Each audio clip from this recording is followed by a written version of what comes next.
Acts chapter 16.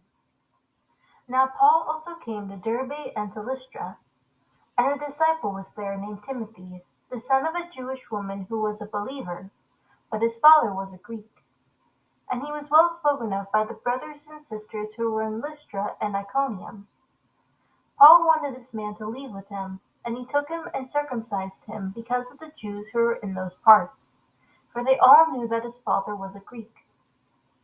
Now while they were passing through the cities, they were delivering the ordinances for them to follow which had been determined by the apostles and the elders in Jerusalem. So the churches were being strengthened in the faith, and were increasing in number daily. They passed through the Phrygian and Galatian region, after being forbidden by the set-apart Spirit to speak the word in Asia. And after they came to Mysia, they were trying to go into Bithynia, and the Spirit of Yeshua did not allow them. And passing by Mysia, they went down to Troas. And a vision appeared to Paul in the night. A man of Macedonia was standing and pleading with him, and saying, "Come over to Macedonia and help us." When he had seen the vision, we immediately sought to leave from Macedonia, concluding that Yahweh had called us to preach the gospel to them. So after setting sail from Troas, we set a straight course to Samothrace, and on the following day to Neapolis, and from there to Philippi, which is a leading city of the district of Macedonia, a Roman colony. And we were spending some days in this city. And on the Sabbath day we went outside the gate to a riverside, where we were thinking that there was a place of prayer. And we sat down and began speaking to the women who had assembled. A woman named Lydia was listening. She was a seller of purple fabrics from the city of Thyatira, and a worshipper of Yahweh. The Savior opened her heart to respond to the things spoken by Paul.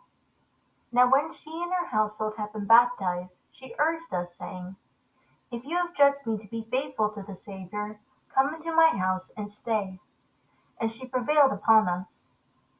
It happened that as we were going to the place of prayer, a slave woman who had a spirit of divination met us, who was bringing great profit to our masters by fortune telling. She followed Paul and us, and cried out repeatedly, saying, "These men are bondservants of the Most High Elohim, who are proclaiming to you a way of salvation." Now she continued doing this for many days. But Paul was greatly annoyed, and he turned and said to the spirit, "I command you in the name of Yeshua HaMashiach to come out of her." And it came out at that very moment. But when her masters saw that their hope of profit was suddenly gone, they seized Paul and Silas and dragged them into the marketplace before the authorities.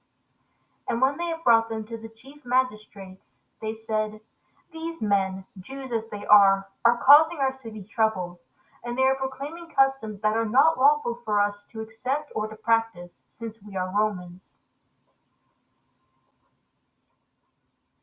The crowd joined in an attack against them, and the chief magistrates tore their robes off them and proceeded to order them to be beaten with rods. When they had struck them with many blows, they threw them into prison, commanding the jailer to guard them securely. And he, having received such a command, threw them into the inner prison and fastened their feet in the stocks. Now about midnight Paul and Silas were praying and singing hymns of praise to Yahweh, and the prisoners were listening to them. And suddenly there was a great earthquake, so that the foundations of the prison were shaken. And immediately all the doors were opened, and everyone's chains were unfastened. When the jailer awoke and saw the prison doors opened, he drew his sword and was about to kill himself, thinking that the prisoners had escaped. But Paul called out with a loud voice, saying, "Do not harm yourself, for we are all here."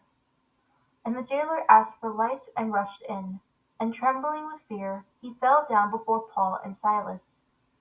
And after bringing them out, he said, "Sirs, what must I do to be saved?" They said, "Believe in the Savior Yeshua, and you will be saved, you and your household." And they spoke the word of Yahweh to him, together with all those who were in his house. And he took them that very hour of the night, and washed their wounds. And immediately he was baptized, he and all his household. And he brought them into his house, and set food before them, and was overjoyed, since he had become a believer in Yahweh, together with his whole household.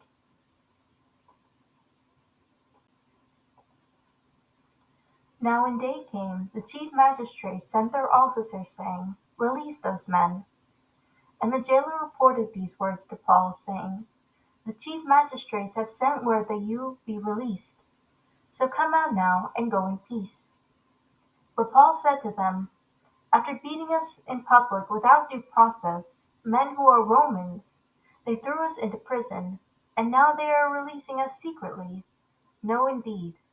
On the contrary, let them come in person and lead us out. The officers reported these words to the chief magistrates, and they became fearful when they heard that they were Romans. And they came and pleaded with them, and when they had let them out, they repeatedly asked them to leave the city. They left the prison and entered the house of Lydia, and when they saw the brothers and sisters, they encouraged them and departed.